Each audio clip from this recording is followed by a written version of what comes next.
Hello investors, स्वागत है आपका हमारे चैनल शेयर मार्केट में। बात करेंगे रतन इंडिया के बारे में।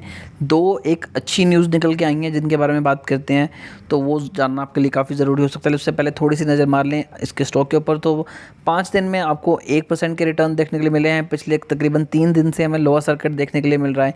1 मंथ की बात करें तो 43% के रिटर्न है। 6 मंथ में हमें 1135% के रिटर्न देखने के लिए मिले हैं।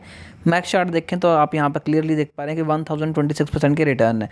अब यहाँ पर मेन चीज़ क्या है, देखिए कंपनी का बिजनेस काफ़ी ज़्यादा अच्छा है, लेकिन यहाँ पर गिरावट हमें देखने के लिए बनती भी थी, क्योंकि कंपनी जिस हिसाब से भागी हुई थी, स्टॉक बहुत ही ज़्यादा अच्छे रिटर्न देने लगा था। पिछले कुछ टाइम से यहाँ पर अच्छे रिटर्न दे रहा था, लेकिन अभी गिरावट क्यों हो रही है? क्योंकि लोगों ने प्रॉफिट बुकिंग करनी शुरू कर दिया है। अब मार्केट में फियर आ गया है। अब यहाँ पर मेन चीज़ें क्या हैं कि ये पहले भी हुआ था, ये कोई नई चीज़ नहीं है। आप यहाँ पर भी देख सकते हैं लोअर सर्किट लगे थे, यहाँ पर भी लोअर सर्किट लगे थे, यहाँ पर भी लोअर सर्किट लगे थे, यहाँ पर भी लोअर सर्किट लगे थे।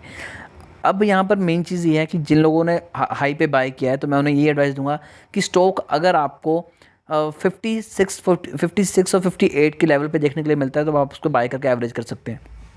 और अभी नए बाइंग के बारे में सोच रहे हैं तो थोड़ा सा वेट कीजिए।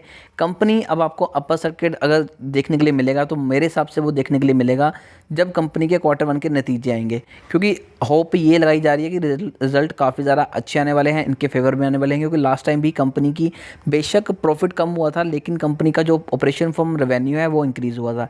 सेकंड पॉइंट ये है कि एक रूमर्स आ रहे हैं कि कंपनी अपनी प्रोडक्शन को इंक्रीज़ करने के लिए गुड़गांव के पास जगह ढूंढ रही है, और शायद वो अपनी प्रोडक्शन को और ज़्यादा इंक्रीज़ करेगी।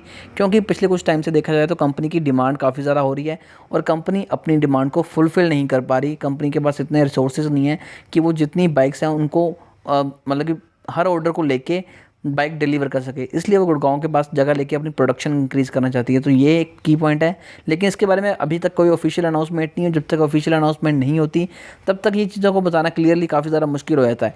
सेकंड पॉइंट यहाँ पर ये है कि कंपनी के रिजल्ट डेफिनेटली अच्छे आएंगे, क्योंकि लास्ट टाइम भी जब इसकी सेल होनी शुरू हुई थी, तब Q4 के नतीजे आए थे, और उसमें ऑपरेशन फ्रॉम रेवेन्यू इंक्रीज़ हुआ था।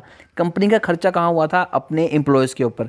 तो ये चीज़ आपको समझनी चाहिए। लेकिन जो अब के आएंगे उसमें कंपनी की एम्प्लॉय में कम देखने के लिए गिरावट हमें मिलेगी, लेकिन जो ऑपरेशन फ्रॉम रेवेन्यू है, अगर वो इंक्रीज़ होता है, तो स्टॉक में आपको वापस से अपर सर्किट भी देखने के लिए मिलेंगे। तो इसलिए अगर आपके पास स्टॉक है तो डेफिनेटली होल्ड करके चलें, बिल्कुल भी चिंता करने की बात नहीं है। लेकिन अगर आप मेरे पुराने सब्सक्राइबर हैं, तो मैंने आपको पहले बताया था कि ऐसे स्टॉक में हमेशा इन्वेस्टमेंट कम रखनी चाहिए, क्योंकि जिस स्टॉक में अपर सर्किट और लोअर सर्किट यूजुअली लगता है, वो थोड़े से डेंजरस स्टॉक होते हैं। तो बाकी दोस्तों अभी के लिए इतना ही।